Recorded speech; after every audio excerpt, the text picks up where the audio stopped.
Hello kabayan, welcome back na naman dito sa aking channel, no? Ngayon kabayan, meron tayong importanteng pag-uusapan kabayan. I-share ko sa inyo kabayan kung isa kang baguhan na gumagawa ng mga videos at ina-upload mo sa Facebook page mo kabayan. Nag-upload ka ng videos, nag-upload ka ng mga videos sa iyong Reels. Dapat mo itong malaman kabayan.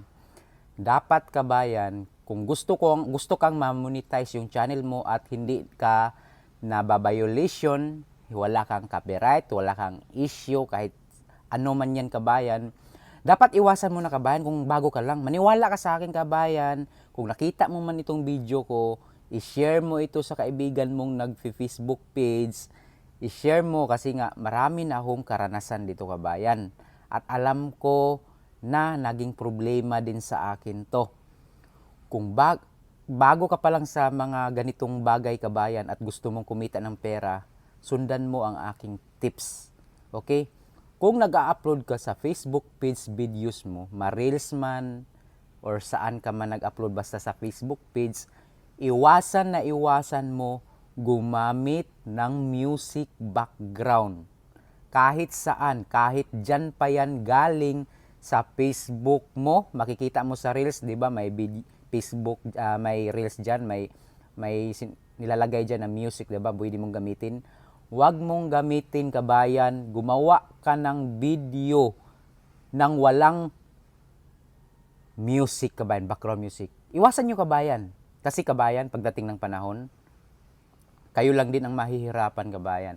Kasi pag yung video na yun na may music background at na-upload mo at nag-viral yun ng million kabayan at makukuha mo na yung requirements ni Facebook page, walang kwenta kabayan, walang kwenta.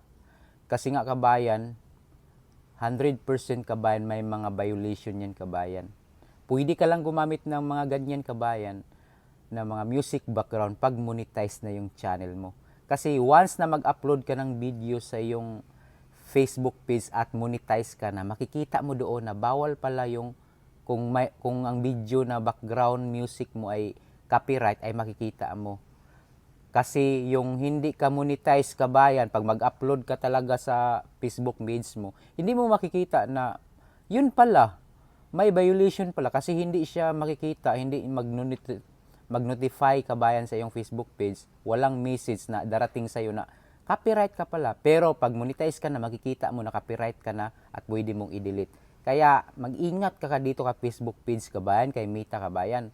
Kung meron kang video dyan ngayon kabayan na may mga music, sa Reels man yan, basta videos sa Facebook page mo na in-upload, i-delete mo na kabayan. Kasi sayang lang kabayan, walang kwenta yan kabayan.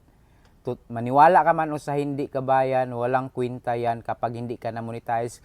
Kasi pagdating ng panahon na gusto mo na mag-apply para sa ads mo, para sa monetization mo, wala kabayan, hindi yan matatanggap. Kaya sa ngayon pa lang kabayan, maniwala ka sa akin, i-delete mo na at magsimula ka ng panibago yung walang music background muna kung nag-uumpisa ka pa.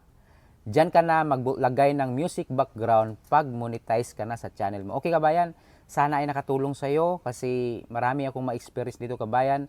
And huwag niyong kalimutan i-subscribe ang aking channel at nandyan sa screen kabayan na i-follow niyo naman ang Facebook page ko. Maraming salamat.